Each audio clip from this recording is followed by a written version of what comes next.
Assalamu alaikum and welcome to the Voice of Islam Living History program. My name is Dr. Mohammed Iqbal. I'm the host for the Living History programs. I'm joined by my usual panelists, Amjad, Hussain and Arif, Ahmad. Welcome to both of you. Thank you, Dr. We've got a special treat for our listeners prepared now. We're going to do, hopefully, at least a 4-part series on the Middle East. The Middle East is the cradle of civilization. And yet the Middle East is currently one of the most troubled areas in the world. Apart from its importance as the main provider of energy supplies that keep the whole world going, it is a region that is responsible for so much instability and destruction through military conflicts. It is a region of the world that could decide the future of humanity, for it is said to be the setting for Armageddon, a prophecy on which Jews, Christians and Muslims agree, a battle that will bring about great destruction, God forbid. Ironically, the Middle East was also the setting for the rise of civilization, a region that is accepted by almost all historians as the cradle of civilization. It is the region of the world that is central to the teachings of the 3 great Abrahamic religions, Judaism, Christianity and Islam. A region that produced more prophets and reformers than any other part of the world. We will explore the rich history of the Middle East in I would say at least a 4-part program, but we will see how it goes. In part 1, we will look at the earliest human settlements and the rise of the Sumerian civilization in Mesopotamia, current-day Iraq. And then in part 2, we will look at the earliest empires of the Middle East and some of the great prophets and other prominent figures. In part 3, again, we will look at the specific empires of Assyria, the great Assyrian Empire, and Babylon that have taught us so much in our history. And in part 4, we will look at the great Egyptian civilization. Again, that has been so central to the lessons that humanity has learned and the dealings with the Israelites and great prophets like Moses, alayhi salam, etc. So I hope that sets the scene, Amjad and Arif, for some major contributions that we've got to make over the next few programs for our listeners, and I hope that they will find the programs enjoyable. Let's start off on the first part today, and that is, I've called it Sumer and the Dawn of Civilization.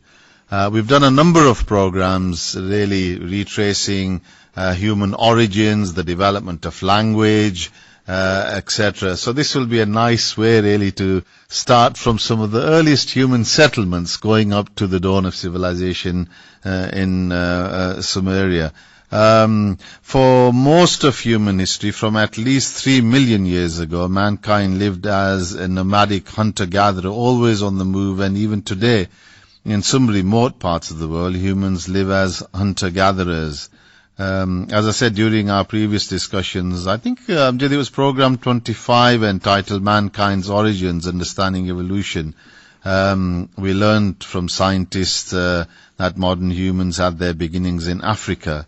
But then, in terms of civilization, the move went to the Middle East. So help us recap first about the first hominins, and then we will start looking at human civilization in a lot more detail. The first hominin, genus Homo meaning man, migrated out of Africa about 1.8 million years ago. Around 1.5 million years ago, Homo erectus reached Southeast Asia. Later, around 800,000 years ago, Homo heidelbergensis colonized large parts of Europe and Asia. From about 125,000 years ago, another major dispersal out of Africa began when modern Homo sapiens came out of Africa and colonized the Near East and Arabia. In many places, Homo sapiens shared the land with Homo erectus, Neanderthals and Denisovans. but all these species became extinct in due course. Homo sapiens colonized large parts of Eurasia around 80,000 to 60,000 years ago. By 50,000 years ago, Australia had been reached, and by 33,000 years ago, Western Pacific Islands were colonized. Finally, around 15,000 years ago, humans crossed from Asia to North America and from there to South America. By 10,000 years ago, humans had colonized almost whole of the habitable world. Arif, it's been a fascinating journey, hasn't it, for humankind? And this is why I love history, as a scientist especially. But just take us through the journey, really, the colonization of the earth and some of the challenges that humankind faced. Yes, as you'd expect, the colonization of the earth and the lifestyle adopted by early humans, it was determined by a number of factors, but both of these were hindered or speeded up by the change in climate which were associated with the Ice Age or the cooling and warming of the planet. So scientists have been able to tell us that planet Earth has passed through 8 ice ages over the last 800,000 years. And in between these, there have been warmer periods of about 10,000 years, which are known as interglacials. The ice ages were periods of extreme cold, where temperatures fell by as much as 15 degrees centigrade, and ice sheets advanced across the frozen wastes of the northern hemisphere. Now, with so much of the Earth's water locked into the ice sheets, as you'd expect, sea levels fell by as much as 150 meters or 500 feet. And this caused a lot of land bridges and large coastal plains to appear, which linked many major land masses, land areas and present-day islands into large continental land masses. The equatorial regions, they were also affected, because as the rainfall diminished, half of the land area between the tropics became desert or semi-desert. And with each advance of the ice, the plants and animals of the northern hemisphere, they withdrew to warmer latitudes. As the ice retreated, so humans and animals moved northwards again. And as well as this, the use of clothing and the mastery of fire were crucial to human movement, because obviously if it's cold but you have clothing or you have fire, you're able to colonize a particular place. And in addition, we've also got to look at the social and communication skills that humans have developed as well. So often, people assume that the world has always been the way we see it. And yet, science, archaeology, history has shown us that that's definitely not been the case. The world was very, very different, many thousands of years ago, millions of years ago. During the last glacial period, for example, which is 115,000 years ago to about 11,000 years ago, sea levels, as Amjad mentioned, were much lower, exposing large sections of land. For example, the region of Sundaland, a region of Southeastern Asia containing the islands of Borneo and Sumatra, was an extension of the Asian continent. There was no sea there, so, migration would have been a lot easier for all the animals and the human beings if they existed at that time or were there. As a result, modern islands of Sundaland became home to many Asian mammals, including elephants, monkeys, apes, tigers, tapirs and rhinoceros. The flooding of Sundaland separated species that had once shared the same environment. Similarly, and this was a new discovery over the last few years when I was reading into ancient history and the Ice Ages, Britain was connected to mainland Europe by a stretch of land called Doggerland, which became submerged under the North Sea. So God knows what lies under there as well. So since the ending of the last glacial period, the sea level has risen 120 meters, and God knows what is submerged then under some of those coastal areas. I'm going to come to you because this is a fascinating part of sort of archaeology, isn't it? The lost empires, the lost lands and the lost cities, etc. So just take us the impact of rising levels of sea, etc., and the oceans. Without a doubt, the significant rise of the oceans, a worldwide disaster that at the end of the last ice age erased millions of square miles of dry land around the planet, must have been the doomsday event every culture to this day inadvertently is talking about. More particularly, it was the abrupt rise of the oceans around 8000 BCs, which ultimately led to the flooding of the Mediterranean first, and finally the flooding of the Black Sea. The rise of the oceans was that single long-lasting event in the human memory which drastically reshaped the human coastlines of our planet, and one which simultaneously affected every coastal civilization around the world at that time. It's interesting, Amjad, just to know whether this rise in the level of the oceans, whether that happened overnight or whether it happened over a long period of time, because, 400 feet to say that the ocean raised, I'm guessing it must have taken place over a long period of time. I take it as, well, there is dispute among the scientists, but obviously there's a gradual melting of the ice sheet, so it would give rise to gradual flooding, and I think this is the event that took place, which is basically people call the Noah's flood. It depends, which document you look at, which book of history you read, and which culture. But I think all cultures universally, on the planet, have a flood myth. So this is possibly due to the last, the ice age, the ending of the last ice age. But I think if you carry on, because it does cover, I think, your section, doesn't it, really? When at first look, the gradual rise of the ocean does not seem to meet the criteria as the event behind the legend of the Great Flood, an incident responsible for the sea level to rise globally by more than 400 feet, surely had many random episodes when the flood was absolutely unpredictable. When considering that humans by nature tend to settle in lower elevations and near water, it leaves no doubt that all prehistoric civilizations were totally devastated by this event. I think most of what we've learned from human history is that early civilizations, even hunter-gatherers, liked to be around water areas, so whether they were rivers, lakes, or even the oceans. So naturally the early civilizations would have got formed around those coastal areas and waterfronts. So sorry, I'm just carry on. Yeah, around this period, in addition to all the glacial meltwater that heavily flooded into the Atlantic, two enormous glacial lakes in North America burst open. The first lake, Agassiz, and Lake Ojibwe, and began to drain into the northern Atlantic. Lake Agassiz alone, covering an area larger than all the modern Great Lakes combined, is reckoned 440,000 square kilometers.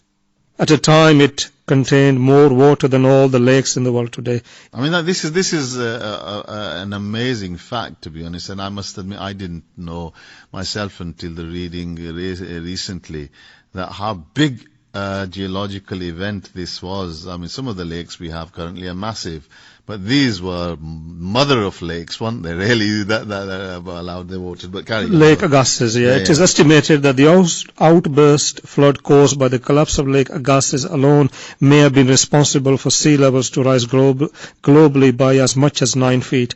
The total fresh water outflowed from both lakes was so immense that not only quickly raised sea levels worldwide by several feet, but this incident may have ultimately caused the 8.2 kiloyear event, approximately 8,200 years ago, a mini ice age that lasted up to 4 centuries. It was during this time when most coastal civilizations around the planet were lost. The continuous rapid rising of the sea during this period by an average of 6 to 9 meters, that's about 20 to 30 feet per country or more, along with the adverse climatic conditions that accompanied this phenomena, made it impossible for the remnants of any civilization to re-establish itself. I think it was important to cover this bit because quite often, when we talk about the march of civilization, we look at what is available to us from scientific evidence and from archaeology. But that is only what we can discover and see in the areas that we can reach. And I think one of the points I wanted to make in this program and cover is that who knows what's under the waters? God knows. And you talked, Arif, earlier on about the Mediterranean as well, because it will have taken, hundreds and maybe even thousands of years, because at one stage the whole of the Mediterranean had actually dried up totally, and the salt that is locked up in the Mediterranean has affected the salinity of all our oceans from that time. And it was only when from Gibraltar the opening to the Atlantic happened and the water rushed in, and then that water rushed into the Black Sea, and who knows, exactly where Noah's flood was, but it will have been a gigantic event for those people living in those coasts. So Arif, just take us through then our really historical documentation of return of humanity, or the record of humanity from 7000 BC. So obviously societies, they need stability, and it was only after about 7000 BC when the oceans finally started leveling off and stabilizing. That's when human life began to return to normal. Coastal sites, they no longer had to be abandoned for higher ground, at least for the most part. And between 6000 BC and 5000 BC, once more, we see the signs of human activity closer to the sea. So it might be a coincidence, but it might not be, because our recorded history starts to happen around this time. And is it true that early humans, they were too primitive to leave traces of their existence behind? Or are the early pages of our history simply washed away? So there may have been civilizations, but because the rise in sea levels was so dramatic, large traces of their existence have been washed away by events such as the Great Flood and the Ice Age. So it seems that as soon as the adverse climatic conditions receded, it did not take long for humans to thrive again.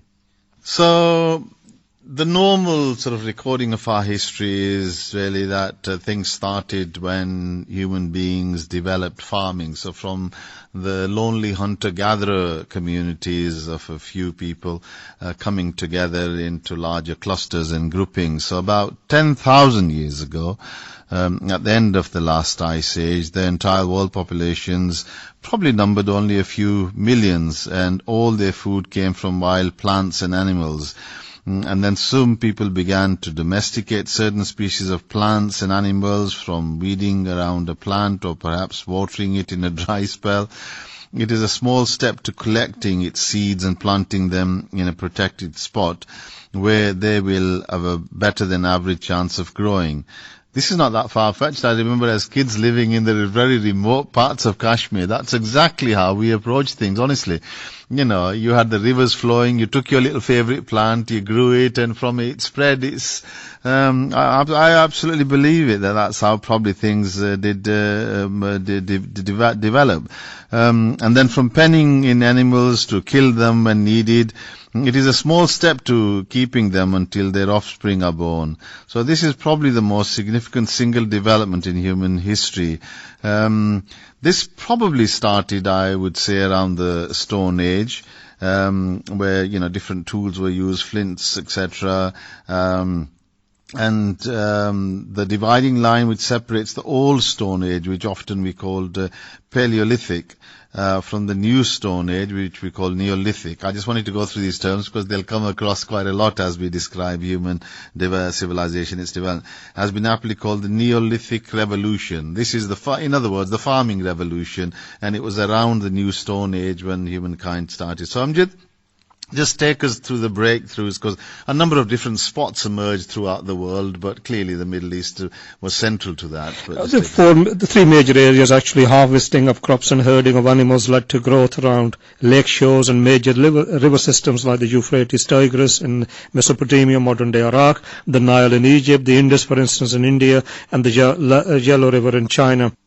These water-rich and fertile sites were important for their rich and varied resources, whereas cereals, root crops were brought into cultivation and domesticated in all the habitable continents. Animals were domesticated in relatively fewer areas, principally in Western Asia, where there is evidence for early domestication of sheep, goats, pigs and cattle, followed by asses, horses and camels. Some forms of cattle and pigs, as well as chickens, were domesticated in southern and eastern Asia, and cattle and pigs may also have been domesticated independently in Europe. The earliest and most widespread transition to agriculture took place in the Fertile Crescent, as it is known, of southwestern Asia during the Neolithic period, starting around 8000 BC. Named for its rich soil, sites in the Levant region of the Fertile Crescent have yielded charred seeds and chaff of barley, wheat and various pulses, as well as bones of domesticated goats and sheep. So when we talk about the Fertile Crescent, I'm sorry to interject, it's just for the listeners, this is now around the Middle East, around what we call Palestine, stretching across towards sort of Iran. It is like the moon shape, the crescent area, which was extremely fertile, and where you saw some of these earlier. And the Levant again refers to the areas around Palestine, Israel, current Lebanon, etc. So carry on. So this profound change in human behavior led to more people being supported on a given area of land. The effects of settling down, growing dependence on agriculture and subsequent increase in population led to significant social changes and larger settlements. In this sense, the Fertile Crescent is also seen by scientists and historians as a cradle of civilization. Increases in population and skills led to groups, such as farmers, pottery and tool makers, administrators, thus leading to city-states. The elite ruled and they imposed taxes to keep the system going. So Arif, many of the European archaeologists early on were very keen to prove their religious scriptures to be absolutely truthful and right, and they took a lot of interest in the Middle East and digging up sites. And so in fact, some of the earliest discoveries was made around Jericho and other cities around. Just take us through the importance of those areas and what current archaeology is telling us. So at present, Jericho and Damascus, these two cities, they remain the oldest and continuously inhabited cities, and they trace their origins back to around 11,000 years ago. However, it's quite likely that we will discover human settlements that are older than these particular cities. So archaeologists, according to archaeologists, the Levant, the historical region that you described, which is basically current-day Syria, Lebanon, Jordan, Israel and Palestine, and most of Turkey and southeast of the middle Euphrates. This gave rise to a Natufian culture, which was around 13,050 to 7,550 BC. This culture was unusual in that it supported a sedentary or semi-sedentary population even before the introduction of agriculture. These communities, they may be the ancestors of the builders of the first Neolithic settlements of the region, which have been the earliest in the world. And the Tufians founded a settlement where Jericho is located today. Another interesting area is Göbekli Tepe in Göbekli Turkey. Tepe. I'm glad you pronounced it. Göbekli. It's in Turkey, which is now believed to be the oldest settlement of humans, according to archaeologists. And again, that's being dated to around 11,000 years ago. The original site was first discovered in 1963, but it was not until 1994 when German archaeologist Klaus Schmidt rediscovered the site, and he had it dated correctly. And in 2018, it was designated as a UNESCO World Heritage Site. So the period 10,000 to 4,000 BC witnessed three critical developments: the origin of settled life, the first farming, and the first cities. And about 6,000 years ago, in a few areas of particularly intensive agriculture, the dispersed villages of Neolithic peoples gave way to more complex societies. These were the first city-states and the first civilizations, and their emergence marks the start of a new phase of human history. This is probably a good place to have a break, and in part 2 we will build on this. I hope you've enjoyed listening to the Voice of Islam Living History program. Please do visit our website www.voiceofislam.co.uk, and under programs you will see Living History programs. We've done quite a lot, I think nearly 29, 30 programs or so. Do listen to them on the podcast and give us your feedback at VI Living History through Twitter. or whatever other feedback channels you can. We should see you shortly. Welcome back to part 2 of the program, Living History. We are covering the Middle East, the cradle of civilization. And in part 1, we covered really early human settlements leading up to the development of the major cities. So the first city-states were based around river valleys and with innovative ways of diverting water for irrigation and erecting flood defenses. The populations in cities grew dramatically. The first city-states emerged around 3500 BC in Mesopotamia, around 3100 BC in Egypt, and a bit later on in 2500 BC in India, and then around 1800 BC in China. So, again, Mesopotamia took the lead, but clearly there were other major centers of civilizations. Amjad, just to tell us of our human journey in the creativity of human civilizations. As human society grew and became more complex, religious leaders, political figures and historians started differentiating human beings. No doubt the emerging culture and empire had their own descriptions about themselves, and more than likely others around them as well. Some of these descriptions we have come to know late in the 19th and 20th century from archaeological discoveries. However, the descriptions and labels that got passed to us were largely through the biblical narrators and later the Greeks and the Chinese, who had detailed written documents, and that got passed on to modern world. Early Western historians had divided the human races into 3 distinct groups: Caucasians, light-skinned, Negroids, dark-skinned, and Mongoloids, Orientals. However, most historians also relied on biblical narrations and used the names of the patriarch Noah's 3 sons, namely Shem, Ham, and Japheth, and their descendants to describe separate groups of people across the world. So this is probably important to describe. I know this is a program on history, but the reality is a lot of terms are based on biblical narrations and examples. For example, we commonly come across the term Semites. Arif, just explain how that term arises, and let's try to relate historical terms and names, etc., for our listeners. Absolutely. So the group of people, the Semites, ranging from the ancient Akkadians to Hebrews to Arabs, they're all linked back to Shem, which becomes Sem in the Greek and Latin versions of the Bible, as there is no H sound. So thus Shem, or Sem, gives rise to Semites, and Ham, who is the other son, second son of Noah, gives rise to the Hamites, and Japheth gives rise to the Japhethites. So certain of Noah's grandsons were also used for the names of peoples from Elam, Ashur, Aram, Cush, and Canaan. And these were derived respectively from the Elamites, who were in Iran, the Assyrians, the Arameans, the Cushites in Babylonia and Ethiopia, and the Canaanites in Palestine. And likewise from the sons of Canaan, Heth, Jebus, and Amorus were derived from Hittites, Jebusites, and Amorites.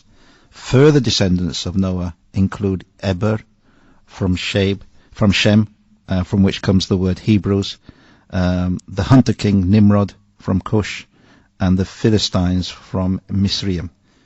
So in medieval Christianity, if we go back to that time, Noah's 3 sons, they were generally considered of the founders of the populations of the 3 known continents. It was important to go through this because in reality, a lot of the continents, a lot of the races, ethnicities, etc. are related according to Noah's son and descendants.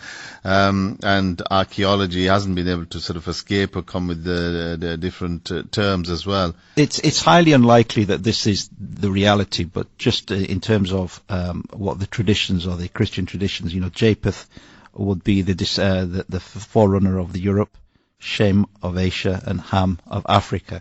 But it's important to realize that modern archaeology has largely shown that this is impossible. This historicity of the religious narrative, it can't be true.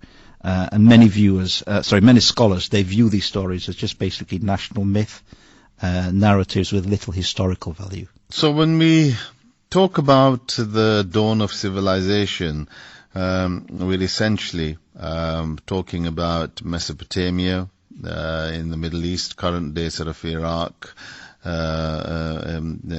The earliest cities appeared in this region in the second half of the 4th millennium BC at places called Uruk, Ur, Tel Uqair and Susa. And Susa is more on the Iranian side. And the rulers of these cities presented themselves as good organizers and leaders who had been favored by the gods. And they built elaborate, decorated complexes to show their power and prestige.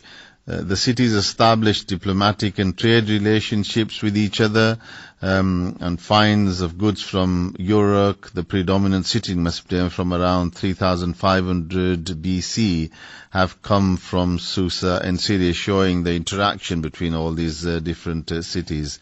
So let's talk about Sumer then, Amjad, because clearly they started the ball rolling in that part of the world. Tell us a little bit about the Sumerians, who they were. Sumer or the Sumerians are the earliest known civilization in the historical region of southern Mesopotamia, now southern Iraq, and one of the first civilizations in the world, so, historians argue. And the people known as Sumerians were in control of the area by 3000 BC. Their culture was comprised of groups of city-states, including Eridu, Nippo, Lagash, Kish, Ur, and the very first true city, Uruk. At its peak around 2800 BC, the city had a population of between 40 to 80,000 people living between its 6 miles of defensive walls, making it a contender for the largest city in the world. Each city-state of Umma was surrounded by a wall, with villages settled just outside and distinguished by the worship of local deities. The name of Sumer was actually given to these non-Semitic speaking people by the Semitic Akkadians, who rose to prominence much later. Once the name was recorded in history, it stuck to describe these people and the written language which they had developed, the first in human history. The local inhabitants of the city just called their land and themselves as country, or just basically the country of the noble lords. Yeah, that was their own description, I suppose. The terminology Sumerians came later on by others. Well, basically the Semitic Akkadians they gave them these names. Yes.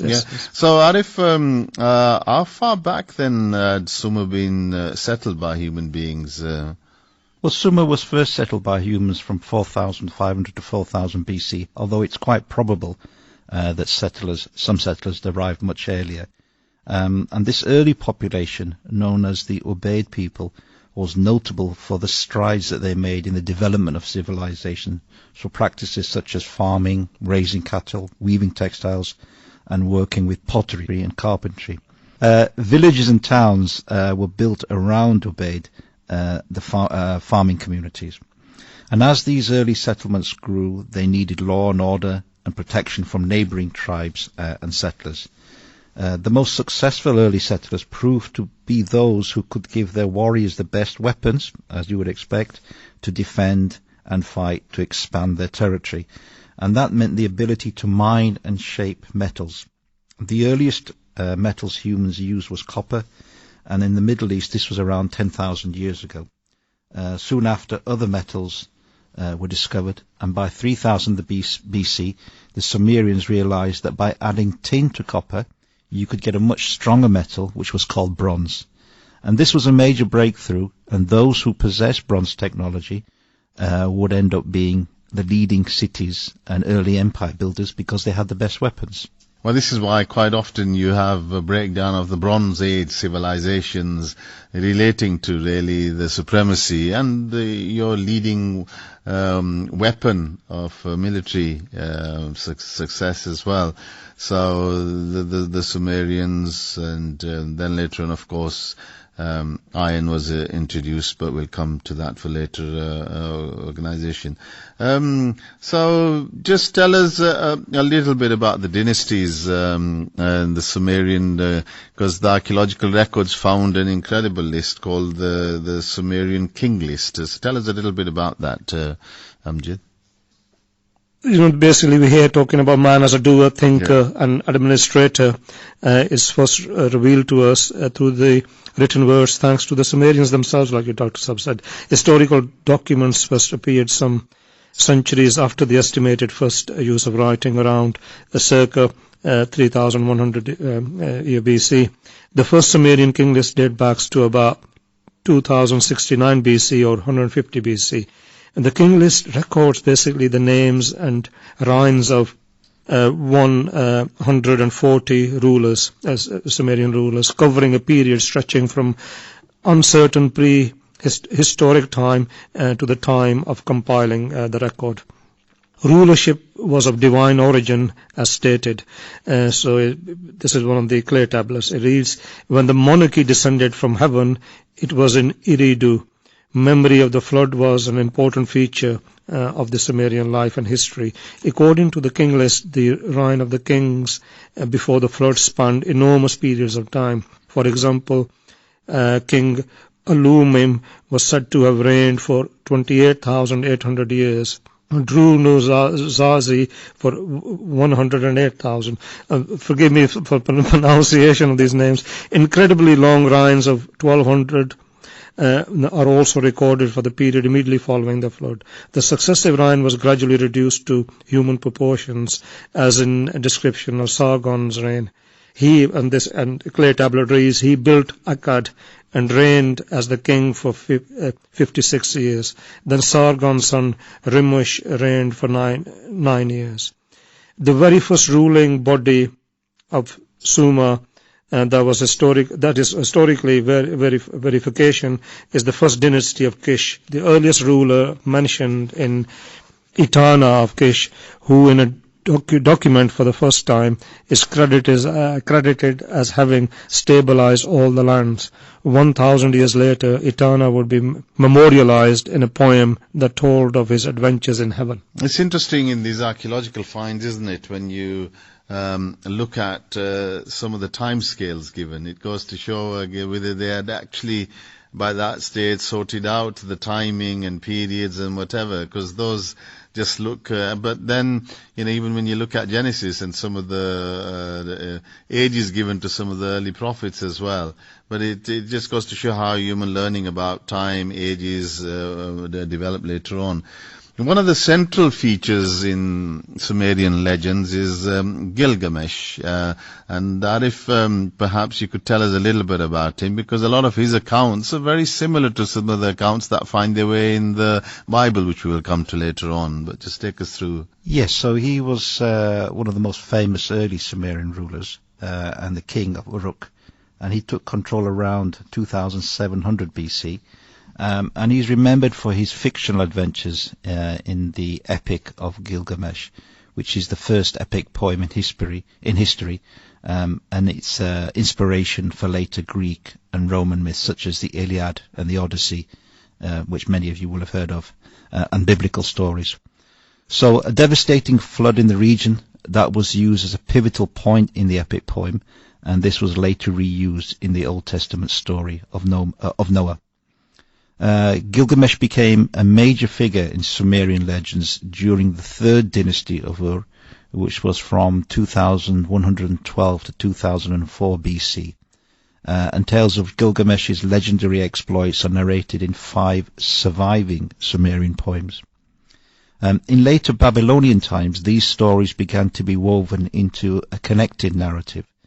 So the standard Akkadian epic of Gilgamesh was probably composed around the Middle Babylonian period, which was 1600 to 1155 BC, based on much older source material. In the epic, Gilgamesh is depicted as a demigod of superhuman strength who is challenged by Enkidu, the wild man. However, after Gilgamesh defeats him, they become best friends, and together they set out on many adventures which are described in the poems. And upon the death of Enkidu, Gilgamesh becomes afraid of his own death. So he decides to visit the sage Utnapishtim. Utnapishtim. Yes, I'm glad you pronounced it. The survivor of the great flood, hoping to find immortality. Gilgamesh repeatedly fails the trial set before him and returns home to Uruk, realizing that immortality is beyond his reach and human reach as well.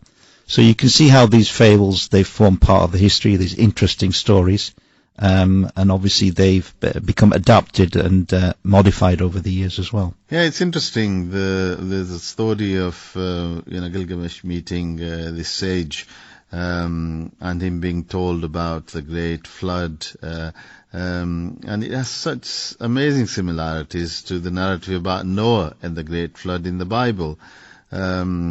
The sage explains to Gilgamesh that the gods decided to send a great flood to save Utnapishtim. The god Ea told him to build a boat. He gave him precise dimensions, and it was sealed with pitch and bitumen. His entire family went aboard together with his craftsmen, and it's quoted, all the animals of the field. And then the storm lasted 6 days and nights, after which all the human beings turned to clay. The sage then weeps when he sees the destruction.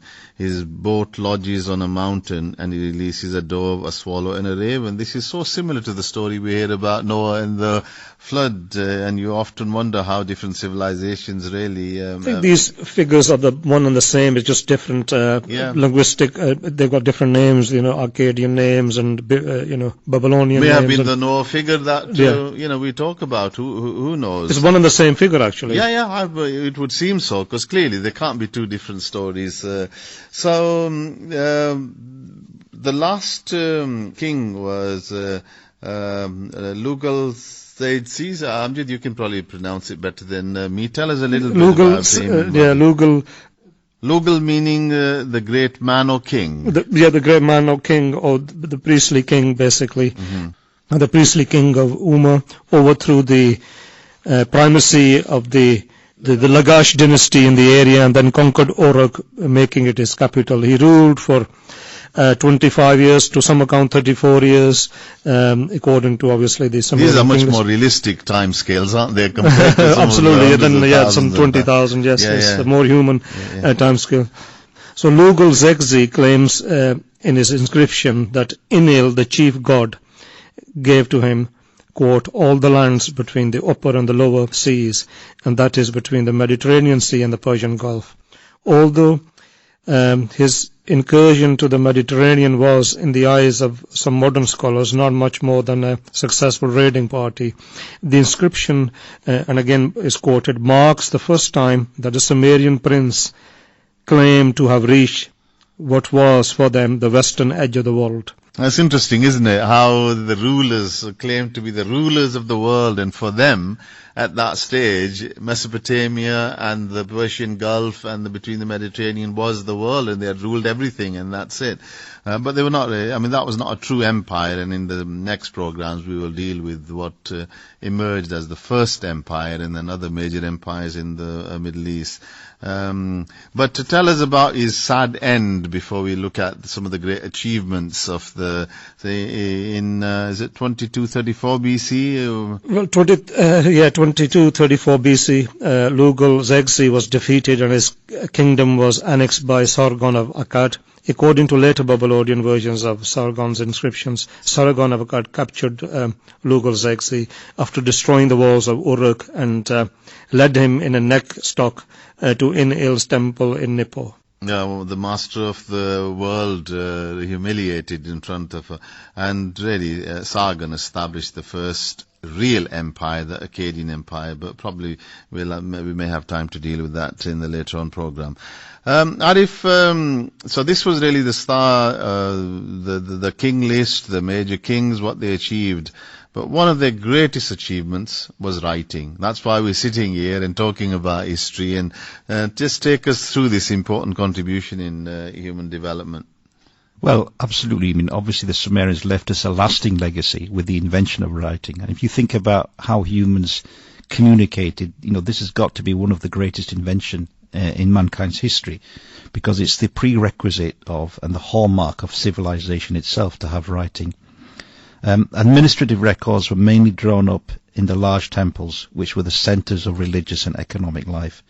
So we owe a lot to those Sumerian priests and civic leaders who 5,000 years ago, they wanted a means to record and control more effectively the payment of tributes to the temple treasury. So it's connected with money, but obviously it's a positive development. The Sumerian language, it does not appear to be related to any other ancient Middle Eastern language. It first appeared in archaeological records around 3100 BC, and it dominated Mesopotamia for the next 1,000 years. It was mostly replaced by Akkadian around 2000 BC, but held on as a written language in cuneiform for another 2,000 years. So cuneiform, which is used in pictographic tablets, appeared as far back as 4000 BC, but was later adapted into the Akkadian and expanded even further outside of Mesopotamia, beginning in 3000 BC. The oldest written laws date back to 2400 BC in the city of Ebla, where the Code of Erunamu was written on tablets. The Sumerians were also considered to have a rich body of literary works, although only fragments of those documents exist. And they left behind scores of written records, but they are more renowned for their epic poetry, which influenced later works in Greece and Rome and sections of the Bible, as we've already discussed, most notably the story of the Great Flood, the Garden of Eden, and the Tower of Babel. Akkadian gradually replaced Sumerian as a spoken language somewhere around the turn of the 3rd and the 2nd millennium BC, but Sumerian continued to be used as a sacred ceremonial literary and scientific language in Babylonia and Assyria until the 1st century. So we spoken about introduction of writing, but their contribution in science and mathematics was also quite amazing. Amjad, do you want to tell us what we owe to them? Indeed, the Sumerians developed a complex system of metrology, thus measurements, weights, and so on, around 4000 BC. They were the first to introduce arithmetic, geometry, and as we call it today, algebra. From 2600 BC onwards, the Sumerians wrote multiplication tables and dealt with geometrical exercises and division problems. The Sumerians were among the first astronomers, mapping the stars into sets of constellations, many of which survived in the zodiac and were also recognized by the ancient Greeks. They were also aware of the 5 planets that are easily visible to the naked eye. The Sumerians gave us the measurement of time in 60 minutes or 60 seconds. For example, 1 hour can be divided evenly into sections of 30 minutes, 20 minutes, 15 minutes, 12 minutes, 10 minutes, 6 minutes, 5 minutes, 4 minutes, 3 minutes, 2 minutes, and 1 minute. 60 is the smallest number that is divisible by every number from 1 to 6. That is, it is the lowest common multiple of 1, 2, 3, 4, 5, and 6. And one of the Sumerians' greatest advances was in the area of hydraulic engineering. Early in their history, they created a system of ditches to control flooding and were also the first inventors of irrigation, harnessing the power of the Tigris and Euphrates for farming. Canals were consistently maintained from dynasty to dynasty. And of course, their skills at engineering and architecture both point to the sophistication of their understanding of maths. The structure of modern timekeeping, for instance, we talked about with 60 seconds in a minute and 60 minutes in an hour, is attributed to the Sumerians. So clearly, this was an incredible early civilization and truly represent the dawn of civilization. The last king, of course, we talked about was humiliated by Sargon the Great, who set the first real empire, and that's probably something for our next program. Hope listeners enjoyed this first part of our multi-part series on the Middle East. In the next part, we will look at really the rise of some of the great prophets and the great empires as well in the Middle East and the contributions they made. Do please give us your feedback on Twitter at VI Living History. And if you want to listen to this and many other programs, go to www.voiceofislam.co.uk, and under programs you can see all the series of Living History podcasts on the SoundCloud, etc. So until next time, Assalamu alaikum, goodbye.